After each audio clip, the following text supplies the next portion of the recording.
Hello, listeners and YouTube viewers.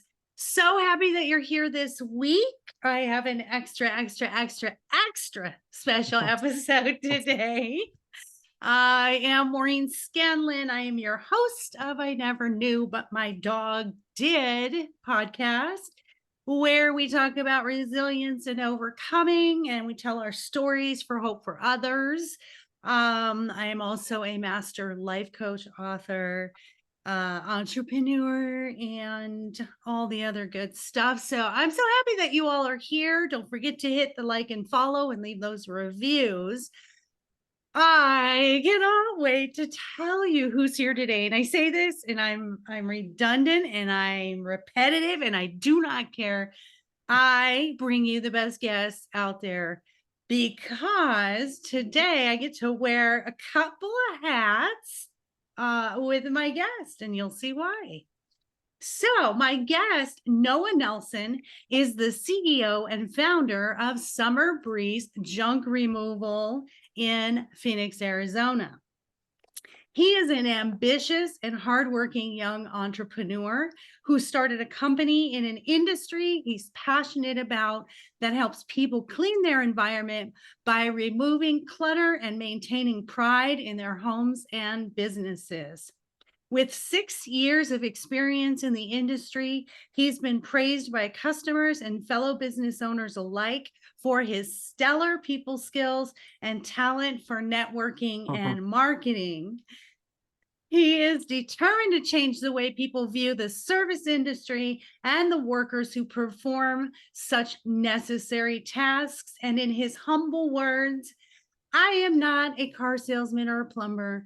I am just your helpful and affordable junk guy. So without further ado, everyone, drum roll, welcome to my son, Noah Nelson. Welcome, honey. What's up, guys? How's everybody doing? Super glad to be on your podcast, Mom. I couldn't think of a better podcast to be on. Oh, I love you. You know, there are milestones in life, guys, where, your children want you to be proud of them, but there's also this thing that they don't understand that we want them to be proud of us too. And for him to start off his debut in podcasting with mine, it makes me feel so loved and proud. Now, here, Noah, on I Never Knew, what we do is we start with what I call your knee story. And the knee story is, that moment where you're just kind of on your knees saying, man, I am not happy in my life. This sucks. Things have to change.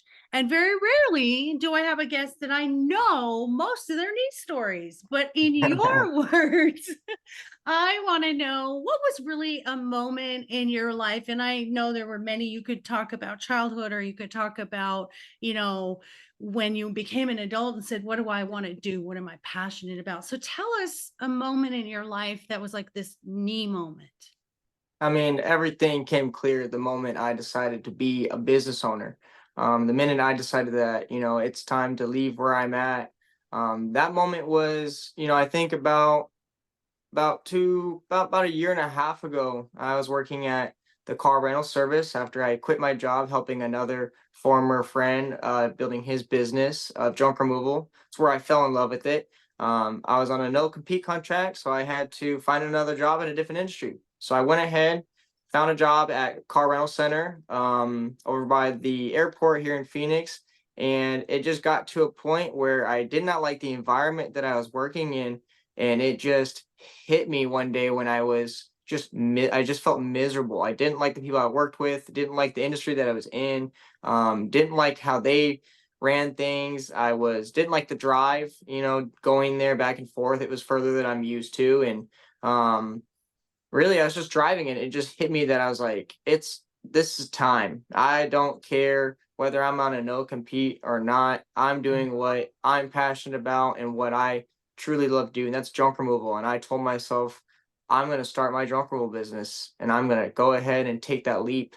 And about 6 months later, I filed, registered the LLC, worked for about 6 months with another company, did side jobs on the side. And about About 3 months after that, I went full time, and now I'm doing what I love, and that's cleaning people's houses, helping my community, getting everybody out of situations that they shouldn't be in, or just your regular simple couch removal. Sometimes your grandma just needs to get a couch gone, and I'm the Superman to get it gone for them. You took that leap of faith, and I think all business owners out there had that moment of, I just can't, I can't be in this soul sucking business of working for someone else, making money for someone Mhm. else. We knew we had this passion to do what we were good at, but we had no idea. We had the why, but we didn't know the how. Now I'm going to Yeah. disagree with you that your timeline of falling in love with junk removal happened just a few years ago, because I'm going to share, as a little boy, my son, he loved the hunt. He loved um, finding treasures. We lived in Mesa, Arizona, and behind us, we had like a strip mall, and there were businesses, and they would get rid of their junk. And this little man um brings home at 12 years old, I think you were 12, this 10-foot 100-pound table, I was lugging it. 15. Yeah, I was 15 years old. That's right. It was huge. It was 12 feet long. It was a tile desk that some company had in the back that they used for a work table. And I thought it'd be a great work table for the garage. And you did, and he made the garage into this little man cave, and he put like a something else he had found, like a pool table light up there. It was just fantastic. And it's something that I love. I love that people are passionate about things and they don't realize how the timeline of when you became passionate. I mean, I was passionate about helping people when you'd bring your friends home and they were, upset about something, and I'd sit down and talk to them, but I didn't know I'd make a business out of it, but I knew my why and that I was passionate about it. And so what I love, Noah, something that I talk about often on the podcast, is how your generation, Gen Z and millennial, and even now Gen A, coming up the rear, you guys are bigger risk takers. Now, I grew up, your grandparents had me in this job for 40 years. They're miserable, and that's what you do until you get to finally retire and enjoy life. What do you think you do differently and your generation does differently that makes you take this leap at such a much younger age than we did? um, Man, it's really, because for me that's a 50-50 question, because half of the people my age just want to find that really great job and want to do what everybody's been doing. And then really the other half, and I would say, 10 years ago, I'd say about 10% of us were doing that. In Lacey or my older sister's generations, about 10% people were trying to start businesses, and I'd say about half of us are doing it now. And I just think it's really just influence. Really, I really think a lot of influence has. I've had a different aspect of that where I had been in a situation where I was basically running a business, but I wasn't the owner. So I got to experience a little bit of freedom, and I got to experience a lot of things most people my age don't get to.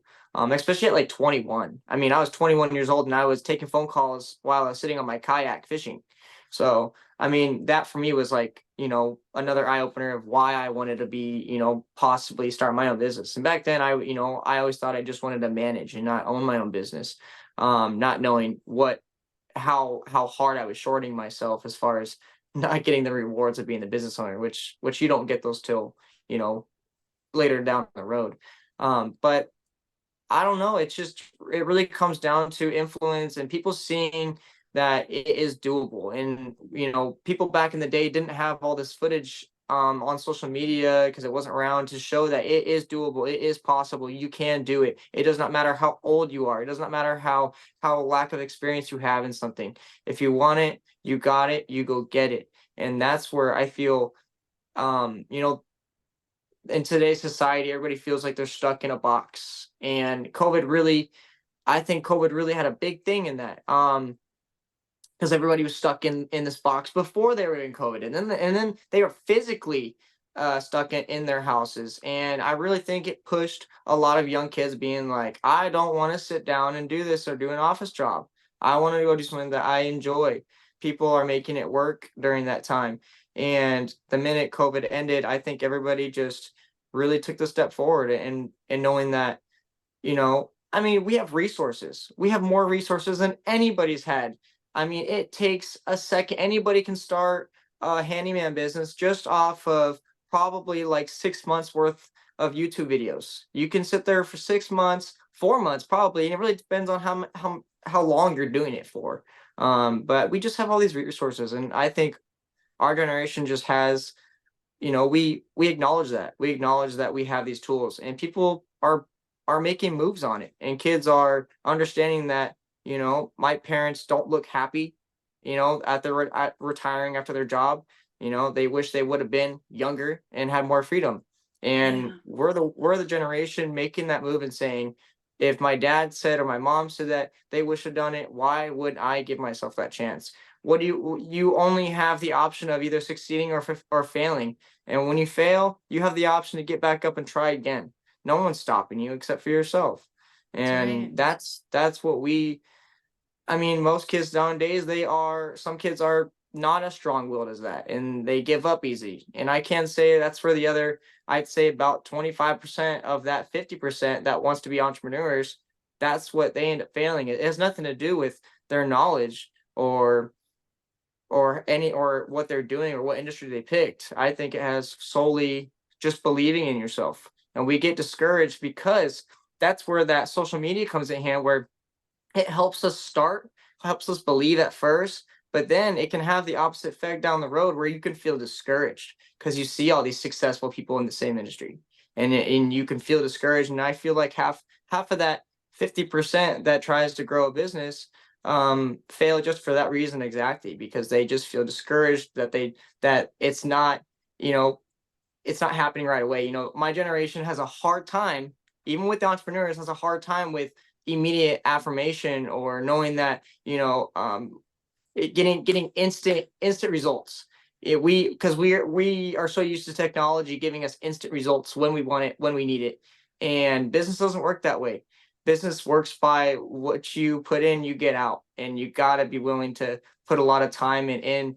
You have to be willing to cry on your knees every now and then, and know that, what you're doing is right. It just might not feel like it at the moment, I and love you it. just Everything you gotta were keep pushing. saying. Yeah. As I was going to ask questions, you'd answer it. I was thinking in my head, oh, let me ask them about, competing or comparing ourselves to others, because social media is so different, now and it isn't always the truth. You see these people out here, oh, look at, I just bought this new Mercedes. I'm Yeah. killing it. And yeah, no, you're probably 100,000 in You're seeing debt. the tip of the iceberg. You're not seeing all that work that they put in, and people don't have to tell themselves that, what you're seeing is a lot of years of hard work. Yeah. And you're only seeing a year of it because it took them that long to be able to produce the results and the footage and the outlook that they want on the social media, which isn't easy, because I mean, it all depends on where you live and how you live and where you're located, and the people around you and your support system, and how well you are at networking. There's so many variables. Yeah, But I that's definitely where want we to going. I want to get back to networking and marketing, but what I want to share with the listeners, if you don't mind, is like how you got here and what it was like. And I talk all the time, my listeners and I, it's like we're all friends and we just have these conversations, and I'm very transparent about. I've mentioned you on the podcast as well as your sisters and our past Mhm. previous experiences. Being neurodiverse, so he's ADHD as well as how I am, and his sister is as well. So as Noah was growing up, he was very, very strong-willed and strong-minded. And Noah is the child of my three that I can just look at or think about, and he makes me laugh. Your personality, it was so perfect for what you do now for sales, which your mom absolutely hates sales. But I want to tell everyone some of the struggles that we went through, me as your single mom. Now, I was divorced from Noah's father when he was 10 months old. So he never knew his father and I together. And then the partners that I had after that, it was really me and Noah all the time. Like he was my buddy. But man, as he grew older, we started to, run into sort of button heads. How do you view Oh, and this is a scary thing for me to ask, but how do you I'm sort of scared.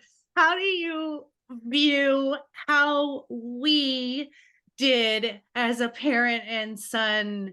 When you think of your upbringing, how do you, God, I can't believe I'm asking. How do you think I did? I'm asking for a report card and I'm scared. What do you think we did really well? And what do you think we struggled with? Well, as far as the way I view it, dramatic for sure. We were both very dramatic. Um, I think it goes both ways for sure. I mean, I probably was more dramatic than you were.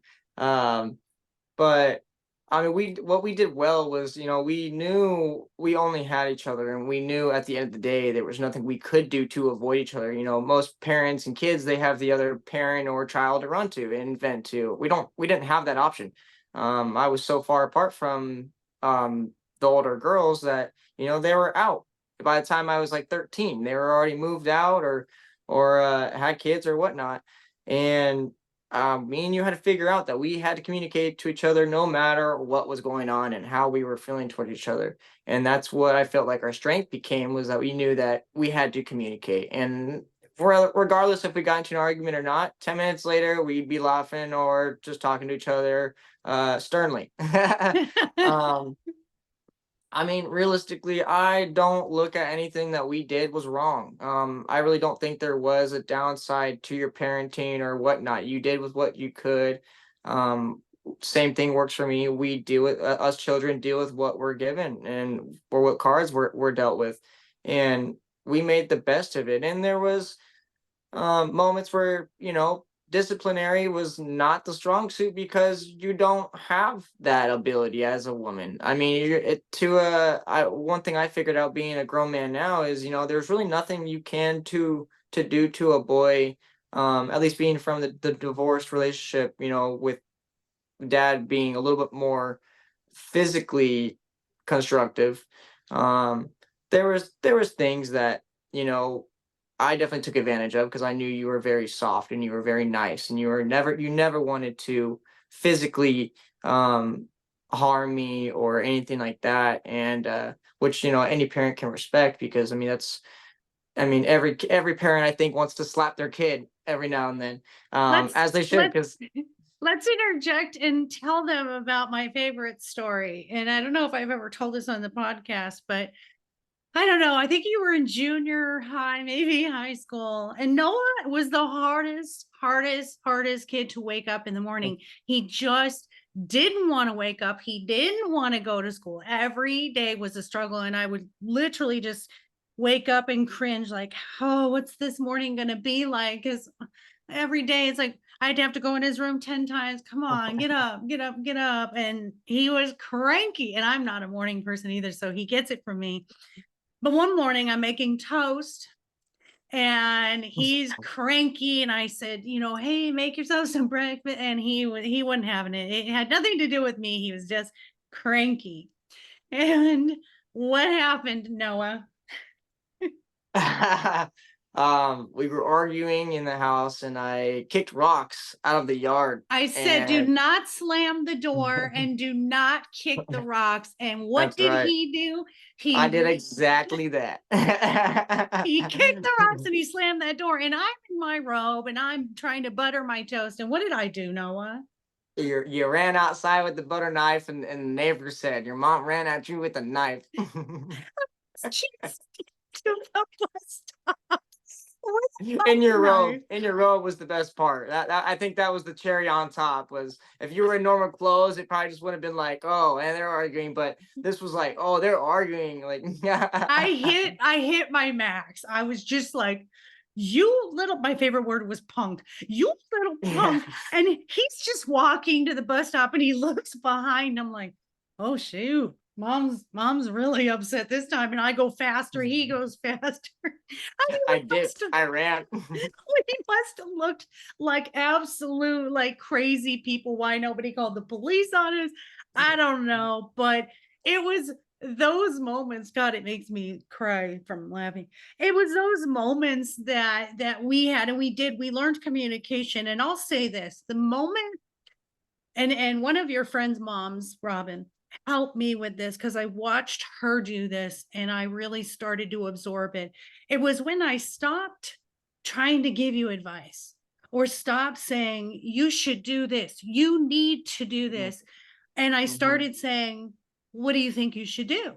Or how did that work out for you if you made a bad choice? Mm-hmm. Instead of saying, I told you so, and you need to do things my way, I really consciously made a choice to start saying, I think it was when you were 18 and you were an adult, to say, what do you think? Or how are you going to get through that? Or do you have any coping skills to get through that? We worked on breathing for, anxiety and emotion control and I was like, overwhelmness. dude, it was a little bit earlier than 18. I think I was like 16. I think it was Okay. like 16 or 17. Is when we started. It was really after that then the hardest point in any kid's life is being 15. 15 is just that weird age for any kid. I think anybody can agree with that. I don't think anybody's had good memories being 15. But I think after the 15 stage, and once I started getting a little bit older, things started clicking, and it was just like it got exhausting for both of us to argue all the time. And I think we both got really just sick of it, and we just finally were like, look, we need to be adults about this and just communicate and talk. And once I started coming across to you that way, um it really that's where I feel like it really clicked for you too. That's where you were like, "Oh, this is really working." Like, what she's telling me is working. And it for me, it's we it goes for everybody. How you approach somebody is how they're gonna react. And I feel like it was just us. We were always so used to loudly expressing how we feel. People always said we were yelling, but me and you just talk. We just talk very loudly. People are always like, "Man, you guys are fighting," and I'm like, "No, we're having a good time. We were laughing over there." Like, "Oh, I thought you guys were arguing," and Oh, it just comes down to really figuring out how to communicate, and really just to tone it down. I mean, I remember just the volume of our conversations just completely dropping, and that's what really kind of rocketed the better relationship between me and you. you said something to me that was really pertinent at that time period. And you said, I would say, you need to show me respect. And you said, you get respect when you give respect, mom. And that was Hmm. kind of a turning point for me to step back Yeah. and be like, oh my God, I need to change these generational things that have happened in my family for years and stop preaching at you or telling you, do as I say, not as I do. And you really opened my eyes. And of course, you've always been just this you're my miracle child who wasn't supposed to be in the first place. You've saved my life when I was feeling suicidal. You've always just been this bright light in my life who always made me accountable, to myself and made me see things in it. Always you're good at making me flip the script and flip my perspective on things. And I think that's why you're so successful at business. I think you're carrying your innate talent and beauty and passion and perspective into being this entrepreneur, and you're benefiting, like you said, the freedom when you were sitting in that kayak taking calls. Hmm. That's the beauty, I think, of ownership. I mean, going from corporate to now what I do, I get to have a freaking conversation with my 100%. son in the middle of the day. Like, it's amazing. So I think that's why you're talented. One of the things we've talked about is networking. And I am like, I shudder. I shudder when I think of networking. Everybody knows that I can't do And networking events. I'm an introverted extrovert. But you love, love, oh, love, I love. shine. I shine when I network. I mean, people who have been doing this for years come up to me and they're like, "Man, whatever, you are just incredible. You literally just have no problem talking to anybody."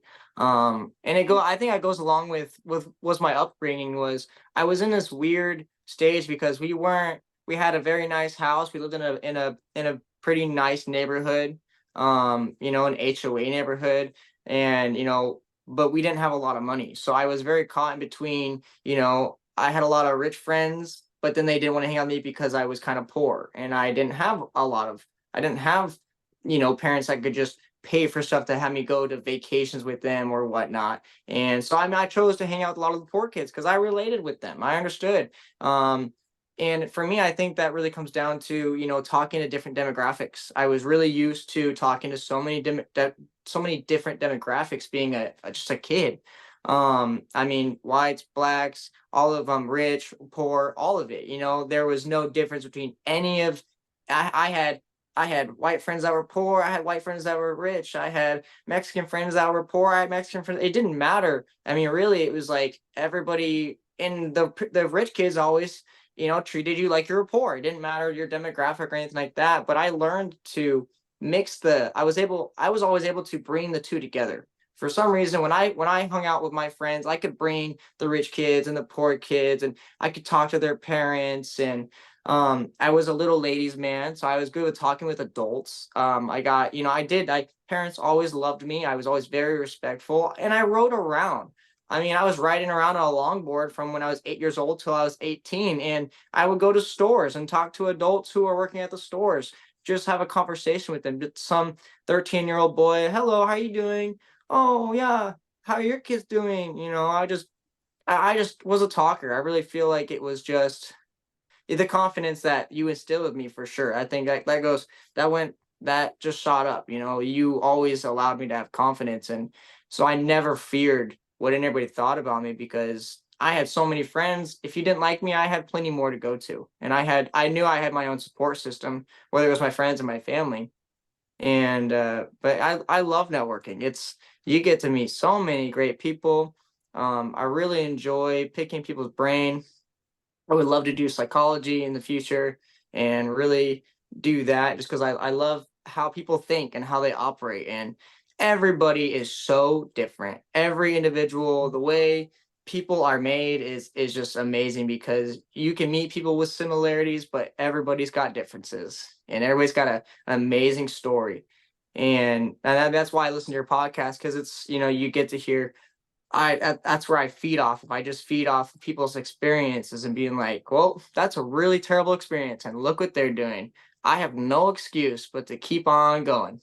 Woof! So, My DNA is flowing thick in that boy's veins. That makes me so happy. You have no idea. I'm just full circle, everything you ever want for your child resilience. to be. I really That's feel like it. I really feel like what you taught us was resilience. I mean, there'd be times where you'd be broken down and you weren't sure what was going to happen next, but you stayed by and you stayed resilient.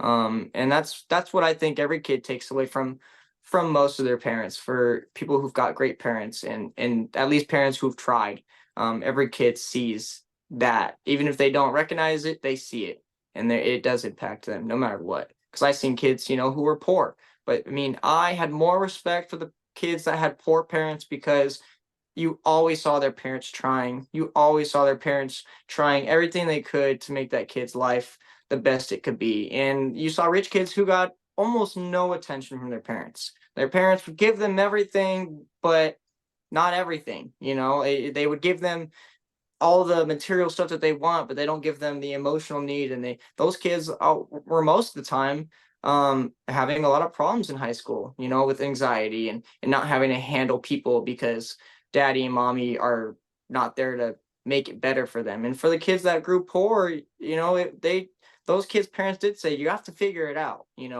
You're gonna have to figure it out. I can't be there to save you.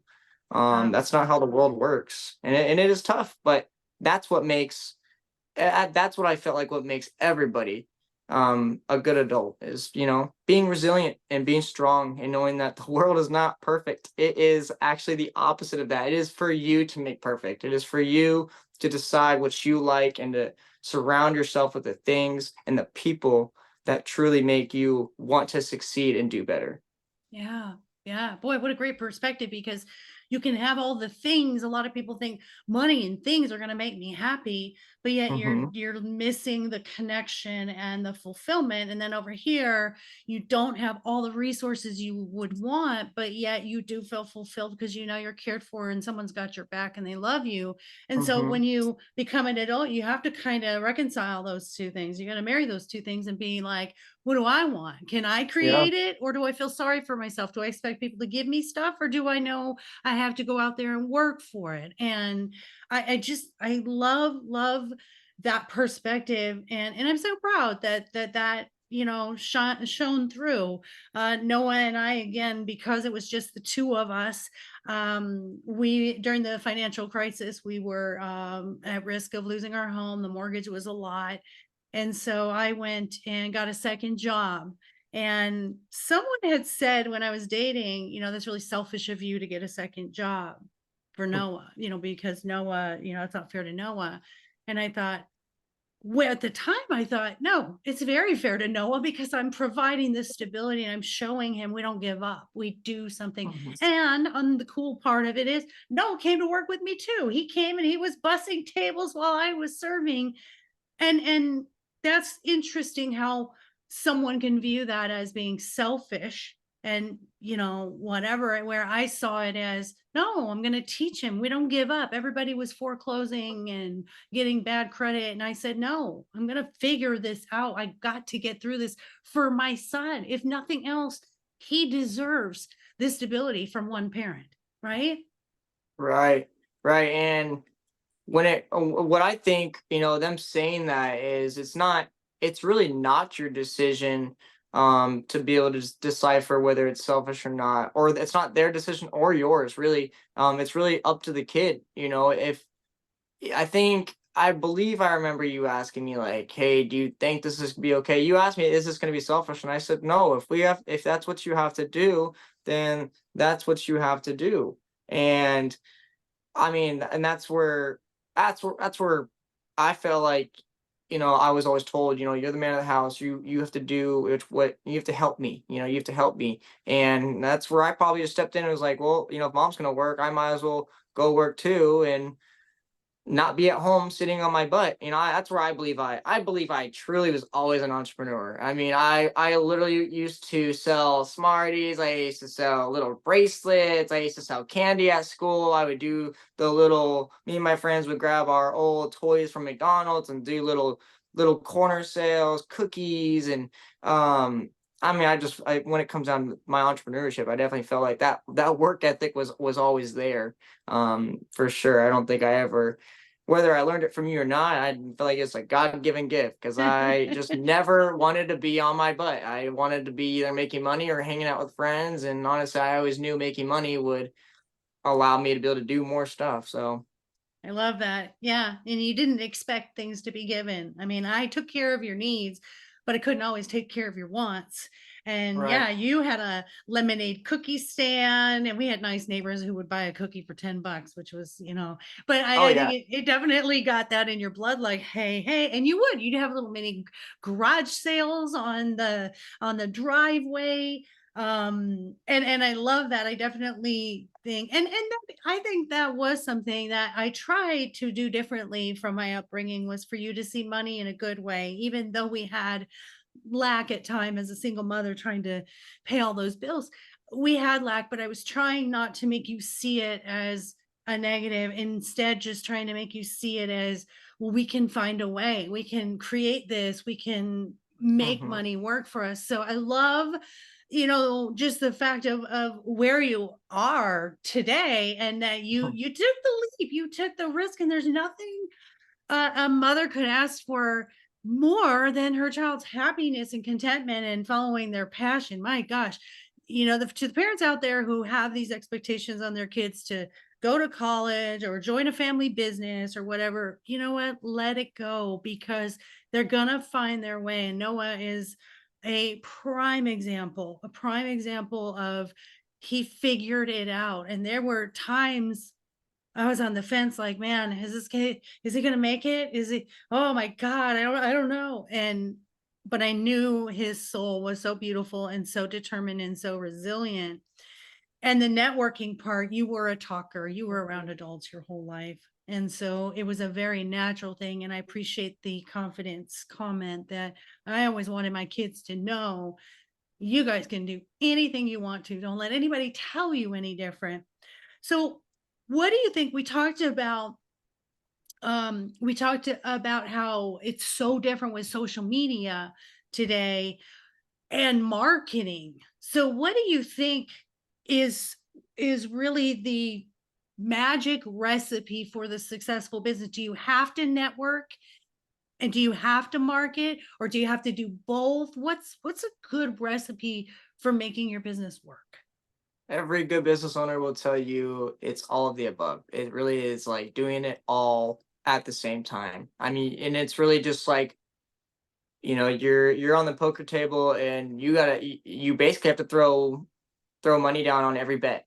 And really have to figure out what's going to work. And it really comes down to your demographic of what your area is around. Because I believe more networking helps really well with smaller towns. Because it just has, you're making more of a bigger stamp when it's a smaller town. Now, when you're out here and you're in Phoenix, Arizona, and you're doing junk removal, I've got 75 companies dropping a day. So it's hard to make your stamp. So you have to sit there, and I back off the social media, just in my personal opinion, or not social media, but the Google aspect of the marketing, because it's not worth it for me out here. Um, it's just kind of that's a difficult question because you really have to do everything. And I'm not going to say that I know what to do, because I have a ton of experience. I see the results. But being only in business for less than a year, it's still something that we have to figure out for every business owner. And networking, though, for me, it works for me. And I started myself out, I threw myself to the sharks, starting my business off the bat in junk removal. Your slowest time is October to the beginning of February, and I started December 1st, and I went full time December 1st, and I've been unemployed.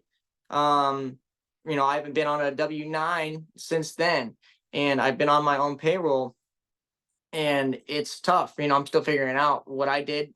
What my strategy was to go super super strong on the networking, so I can line up connections for my busy season. Just I thought of it as loading up my magazine before I shoot it. I was like, I need to fill this magazine. This clip's got to be full before I can shoot the gun and start blasting off when it starts getting hot. Because hot season in Arizona, nobody wants to touch anything. Everything gets hot. Nobody wants to be working in the hot. That's why we strive here in the summer.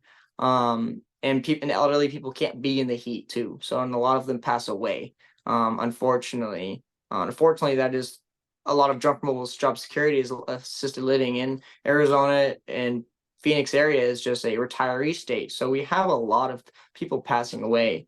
But What would you I mean, say, like, when it comes to, say one of your friends is like, I'm gonna talk like one of your friends, dude, I want to start a new business. Okay, that was terrible. But if one of your friends was like, I want to start a business and I don't know the first thing about doing it, I know my experience, I've been scammed by a few people, and it was not small money, it was big money. And especially in the life coaching and authoring business, everybody wants to sell you something for marketing. We'll make your books, they'll sell millions. We'll get you 10,000 clients a month as a life coach. How do we decipher? How do you help a friend who's starting a business to decipher which things to choose or not? Google and Yelp will come at you and be like, right. we'll put you in the very The top. shortcuts, those are the shortcuts to me. In Okay. my mind, a lot of social media is just trying to shortcut it, and it is definitely a necessity. But if my friend wants to start a business, my motto is always, there's the hard way and there's the harder way, which is always going to get you farther. The quickest way, the easiest way is always the less gratifying way, because you might get like a fraction of what you want doing things the easy way, but you're not going to get the whole thing that you would want if you just did it the harder way, which always tends to be, just the better way. Because if you do the hard work, you get it, you get out what you put in. And if they were going to start a business, I tell them right away, you need to get in networking. You need to be your marketing. Your person needs to be your marketing. You cannot rely on other tools. All these the tools today are great, but they're very temporarily. They're very temporary. I don't know. Yeah. Explain that. Temporary. Yeah. Yeah, temporary. Yes. Um, because it works for a certain amount of period, but then there's always a new better way coming out. So then you're like, oh wow, I just threw $2,000 on this marketing, but now this one's the better way, and I can't get that money back. Well, a lot of great businesses, one my wife was doing, it was just where they sell products, and they are a huge company. They're a $1 billion company, and they spend zero on marketing. Zero. They do not spend nothing. Their people, their salespeople are their marketing. They speak for their products, and those people, there are millionaires out there just from selling perfume and just home stuff, just your stuff that you buy every day on regular stuff. Is it easy? Absolutely not. When you figure it out, it gets easier. And once you get a hold of that skill, it's something nobody can take away from you. Now, if anybody can be good at putting money down on an account and letting it roll. Anybody can do that. That to me that's the easy way, because it's easy. Anybody who's got $10,000, anybody can sit there and put 2,500 bucks each day and be like, let it roll. Okay, well, what is he doing? He's just sitting down on his butt on his couch waiting for calls to come in. And yes, we all pray to get to that point, and we all pray to be able to do that one day, but I guarantee you nobody starts off that way unless they're retired and they worked their entire life already, and they're like, hey, junk removal is easy. That's why a lot of the companies out here that's the only reason why there are so many companies. People are retiring here. People have this extra retirement money, and they're like, hey, I got a pension, like I'm gonna go buy a dump trailer and go get it wrapped, and let's do this. And they can do that, and honestly, I think they deserve it because they worked their entire life to be able to do something like that. So kudos to them. But for somebody who's 25 or younger, or whatever age, wants to start a company, that doesn't have that backup, you're spending by the penny. It is a risky game. You are walking in the casino with $100, and that's not a lot of money to gamble with in the casino. That money is going to go, whoo, it's going to be gone in a second. So how I view the best way is, I tell anybody that wants to start a business, you have to be willing to get in front of people. You have to be willing to talk to them. You have to line up that schedule. And that's one thing I figured out, is I thought everybody was doing this. I thought everybody was going on Facebook or Google and like looking up networking near me, trying to find every single one they could find. I mean, on my first month, I did 12 networking events. That is quite a bit. As far as what I hear, people never do that. People are telling me I might do like once a month. Like, that's crazy. And I just got blasted by a great lady on Facebook. She's a realtor, and there's a special networking event that she has, and I was like, but the first dude to ever walk in, and it was crazy because I felt like I was like in a retirement home, because everybody was looking at me. Everybody's a little bit older than me. Everybody's like 30 and above, and everybody is just looking and staring at me like, who is this kid? What does he do? Why does he even know where he's at? Like, this is some college kid. This is not like an alumni event or something. What are you doing? And it was because, the people constantly say like, how'd you find this? And I'm like, I just look online. I look up near me, and you guys are like the third one I've been to today. I love They're like, what? You just have to be willing to put your boots on the ground, find what you want to do, and chase it. You can't sit. There's a country song that just came out. If you got a dream ain't gonna chase you back. You got to chase that. You got to chase that dream, and you have to be willing to put the boots on the ground and go for it. You do feel vulnerable. I couldn't tell many times I'm scared at these events. Like, who's gonna sit here and tell me like, like, "Oh, you're just some little dude you just got a trailer, you just got a truck, like, is it wrapped or anything?" Like, "No, I've got magnets, I've got a really nice painted trailer. It's a little bit smaller, but I offer the same amount of volume. You know, I can back up what I do because I'm a professional in it, and I hold on to that. And you And can't tell me any different." right. And everybody has to start somewhere. And the thing that shines with you, Noah, is your belief in it. And I remember when I was half in the corporate world still, and then doing life coaching part time, it really dawned on me, if I don't believe in this 100%, how do I expect clients to believe in it 100%? I had to give up that belief that the corporate was my security. And I love it shines that you have this, just you believe in it, and you're going to make other people believe in it. And that really, I love that. That's funny that that quote you quoted from that song, it stuck out in my head when I heard it as well. I was like, the dream's not going to chase you back, you have to go for it. So Yeah. as we wrap up, we've got a few minutes. I have two things I want to know. Excuse me. I want to know, what are maybe a couple of really funny junk removal stories that you have, because listeners, you have no idea, my son is 5'6" and about 130 pounds. He is completely lean, mean lifting machine. He does boxing as an outlet.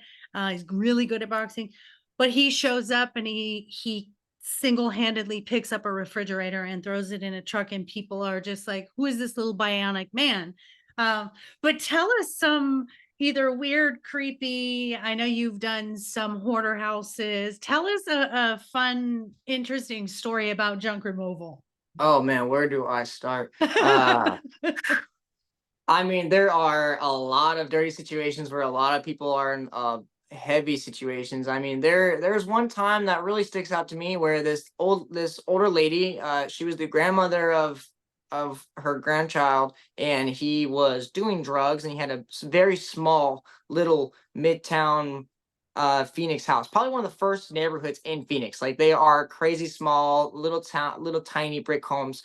And I mean, there was so much black debris from the trash that had decomposed for so long around the property. It was like this black mud. And they went to go show me what the inside of the property went up. And I was going up inside of a one-story built in a one-story house, and it's teeny tiny in there. I mean, the house is probably like 900 square foot. Like, it's really small. And I was walking up this mound, and there's this guy sitting down on a chair, or like on a mound, and he's ashing his cigarette, and it was the top of the refrigerator.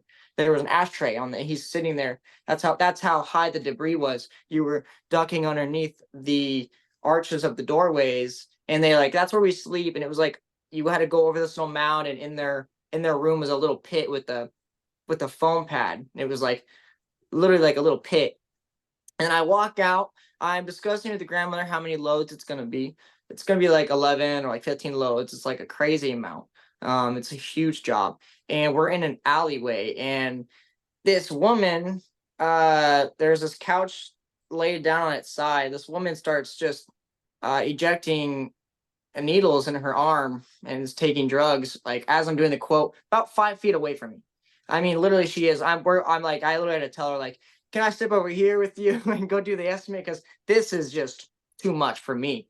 And I watched another lad next to her want some, and they shared the needle. Like, she just pulled it out, and he stuck it in him like it was no problem. Oh, um I'd so probably say the other. you have to be careful when you're doing stuff like that, so you don't get stuck or injured. I know Oh, you've had injuries. Tell us, like, safety wise, what is required when you're in that kind of a profession. I mean, you're in full bodysuits, and we don't touch any of the debris.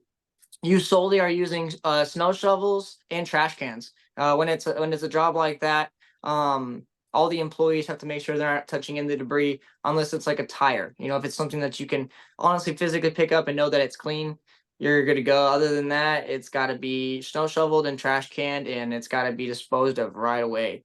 Um, I would say the next story that I'd say was pretty crazy was um, this house that was kind of the same scenario, where the parents I didn't know their child was doing drugs, and the house was completely covered in cockroaches, or the apartment was.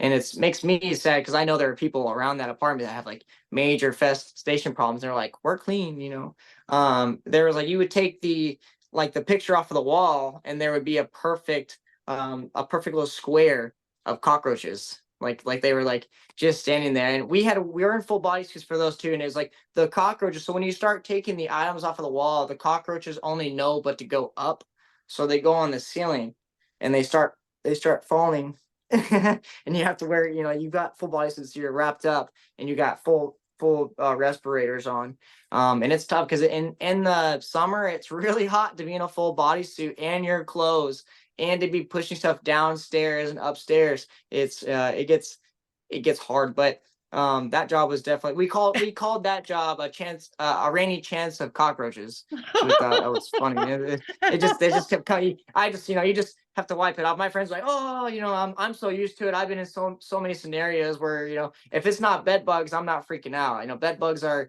the only time that it's super super hard. You really don't want to touch anything except for like what's on the tip of your gloves and Oh, whatnot. your mom's biggest absolute fear, and I don't have many fears, but that's my biggest thing is cockroaches. They have lived through time. They're indestructible. They're disgusting. And I had a terrible incident when your dad and I were dating, and we were in a really kind of lower income apartment when we first were teenagers and moved in together. And we had the lights off in the apartment, and we were talking, and I got Did up you hear to them walking? I got up to go to the Oh. restroom, and I turned the light on, and there was a cockroach on my hand, and I went to shake it off, and he wouldn't come off. His little feet, like whatever, like his claws were stuck in me, and I was just like, yeah, I couldn't get them off. So that was a story your dad and I had as youngins in our poorer days, starting off as teenagers. But oh my gosh, I just love this conversation so much, and I always end it with sort of a fun little segment question, or sort of a little thing that I do. And this segment that I'm doing currently is called "What'd You Get?" So that is, what gift have you gotten, or what kind of gift have you ever received, or what is something that you just remember, it stands out for you, that was like the coolest gift or even the creepiest gift? I Along those lines, like this Christmas, my son, listeners, got me the coolest neon light that says "on air," and it's got a microphone, and it's right above me. I'm looking right at it, and it just makes me so happy. It brings me joy when I see it lit up. So what can you remember of like the best gift you've ever gotten, or the coolest thing that you've gotten? Oh man. As a child, I mean, there are two like major toys that I remember. I'd probably say I'll give the first one. I'll give the first one the spotlight. I think we were in the condo, and it was really hard. You were trying really hard at that time. It felt like a time we were struggling, at least.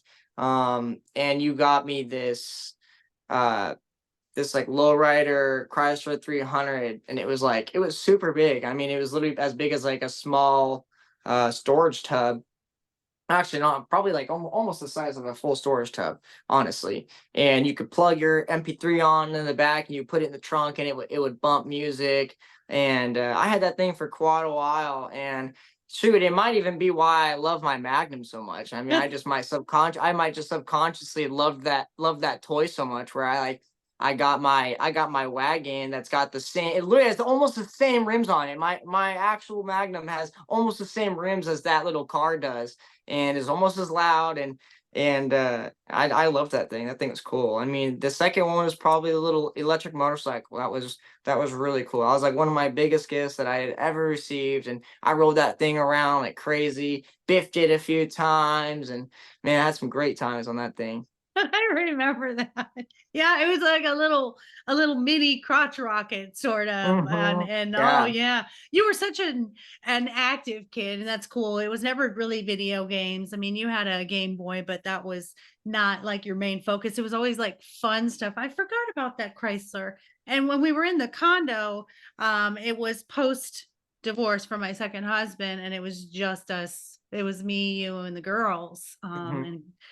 So that was actually one of my favorite Christmases because I took you guys to Walmart, gave you money to go get gifts for me because you wanted to go buy me presents. And I sat in McDonald's and I read a book. And I just remember what you guys got me. You were adamant about buying me this cross necklace. And you were, my gosh, 5, maybe 6 at the time. Um, and you were so proud of it. And the girls came back and said, Noah picked this out specifically for you, Mom. He would not let us help him pick anything out. He wanted to pick it out. And it was a little cross, costume jewelry. And I cherished it. So thank you so much, Noah, for being on the podcast today. Let us know where we can find you if someone wants to have you as a guest on their podcast, or they want to hire you for some junk removal, or just network with you as a business owner in general. Tell us where to find you. All right, yeah. You can find me on Facebook, and you can just simply look up Summer Breeze Junk Removal. You'll find it. You'll see my face with a cowboy hat. You can't miss it. You can also go on my YouTube channel as well. You can look up Summer Breeze Junk Removal. Will pop up. You'll see my logo. My logo is one that you can't miss because it looks just like me. Um, as well as I believe my Instagram. You can look at the same thing, Summer Breeze Junk Removal LLC. We are up on there. You can give us a call. Look at the great work that we provide, as well as Google. You can check out our great reviews on Google, Summer Breeze Junk Removal, where you can check out all of our great reviews where people love our work, talk about how personable I am, and how I help and serve the community around me. Other than that, if you guys want to email me, it's summerbreezeland with 2 D's at gmail.com. So give me a call, give me an email, whatever you guys want to do. I appreciate the podcast, Mom, and I'm just out here. I'm not your car salesman. I'm not your plumber. I'm just your friendly junk guy. I love it. And I'll have all of those links in the show notes for you guys, for anyone who wants to comment. And of course, you can always come through me as well. Don't forget, for any life coaching, dating coaching, relationship and confidence coaching, I'm here for it and for you at lifecoachmaureen.com. And don't forget our puppy boutique at mydogiseverything.net. We've got healthy treats, no preservatives or xylitol, anything that's harmful to your puppies, as well as lots of accessories, handmade bandanas, and dog scrunchies. And last but not least, my books. My dog is more enlightened than I am, and my dog is my relationship coach. And do not forget our children's book for your little babies. My dog Bexley is just like me. So I love you all for being here. Once again, go subscribe, go like, go review. If you want to be a guest, if you have something to say about this beautiful, beautiful, beautiful young man in front of me. And yes, I am absolutely biased, but I am super proud at the man he has become, and everything that he's doing in the world. I'm so proud of him. He is a definite ray of light that pays it forward to the world. And he's just a very kind soul. And I couldn't be more proud that he chose me as his mother, although he doubted sometimes why, but I think we're good. I think we're all right now at this point in life. He's happy he chose me. But thank you, listeners. Take care of yourselves. Take care of each other. And most of all, please take care of those furry babies. Be sure that you adopt and do not shop. I love you all. Until next week. Mwah.